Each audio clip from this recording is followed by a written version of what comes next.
नमस्कार प्रिय विद्यार्थियों।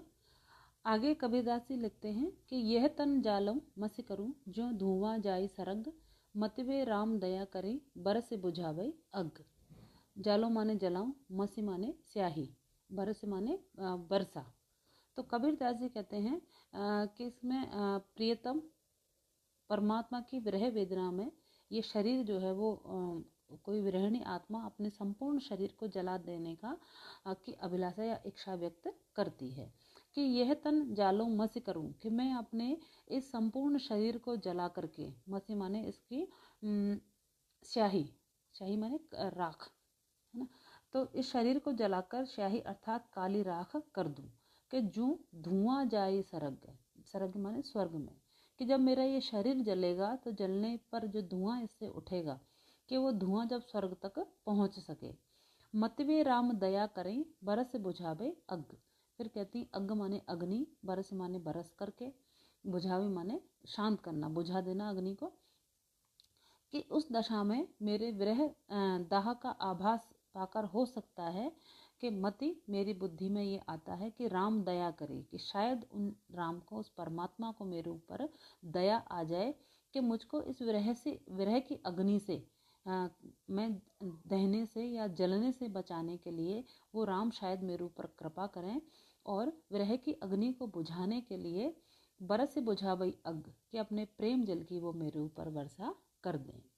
कि कोई विरहिणी आत्मा उस परमात्मा को संबोधित करते हुए, श्री राम को संबोधित करते हुए कहती है और उस परमात्मा को पाने के क्रम में वो अपने आप को, अपने शरीर को जला देने की इच्छा भी व्यक्त करती है कि मैं अब विरह की अग्नि में अपने शरीर को जला दूं और उस जलने पर इस से निकलने वाला धुआं जो है ऊपर की ओर जाता है, कि धुआं जो है स्वर्ग तक पहुंच जाएगा, तो शायद उन राम को मेरे ऊपर दया आ जाए और वो आकर के मेरे प्राणों की रक्षा के लिए अपने प्रेम रूपी जल की मेरे ऊपर बारिश करें, जिनसे ये मेरे विरह का जो अग्नि है, विरह का दाह है, वो जो है वो शांत हो जाए। तो यहाँ पर विरहिणी आत्मा के नायिका के प्रेमा भक्ति के द्वारा अपने आराध्य को चुनौती दी है। अनुप्रास और अतिशयोक्ति अलंकार का कबीरदास जी ने प्रस्तुत साखी में वर्णन किया है। आगे इसी क्रम में लगते हैं कि यह तन जालो मसी करो लिख्यो राम का नाम, लेखनी करो करंक की लिखी लिखी राम पठाओ। करंक माने हड्डी, लेखनी माने कलम, लेखनी।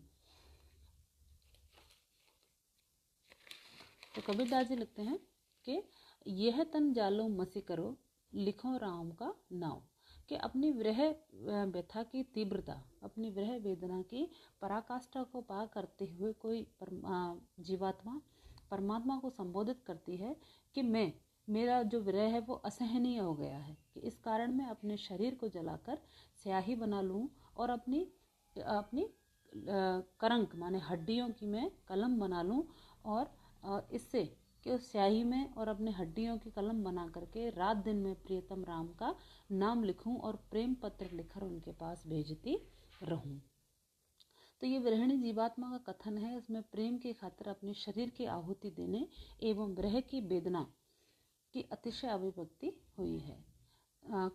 करंक यानी नरकंकाल या हड्डी से कलम बनाने का की बात जो है वो कही है। इसमें कबीर पर नाथपंथियों के प्रभाव का वर्णन, नाथपंथियों के प्रभाव का पता चलता है। प्रस्तुत साखी में अनुप्रास, पुनरुक्ति, प्रकाश एवं अतिशयोक्ति अलंकार है।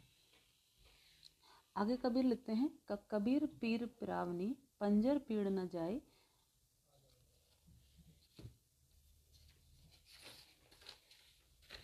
कबीर पीर पिरावनी पंजर पीड़ न जाए, एक जो पीड़ परीति की रही कलेजा छाई। प्रस्तुत साखी में कबीरदास जी विरह के अंग के अंतर्गत लिखते हैं कि इसमें विरह वेदना की अतिशयता का वर्णन करते हुए कबीर कहते हैं कि विरह की पीड़ा कबीर पीर पिरावनी पंजर पीड़ न जाए। पंजर यानी शरीर, परीति माने प्रीति, पिरावनी माने पीड़ा देने वाली, कि विरह की पीड़ा अतिशय वेदना देने वाली है और यह शरीर रूपी पिंजड़े से बाहर नहीं निकलती है।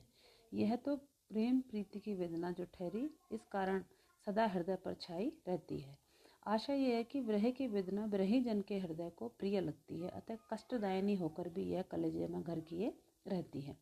लौकिक जीवन में प्रिय की वेदना से आकुलता बढ़ती है।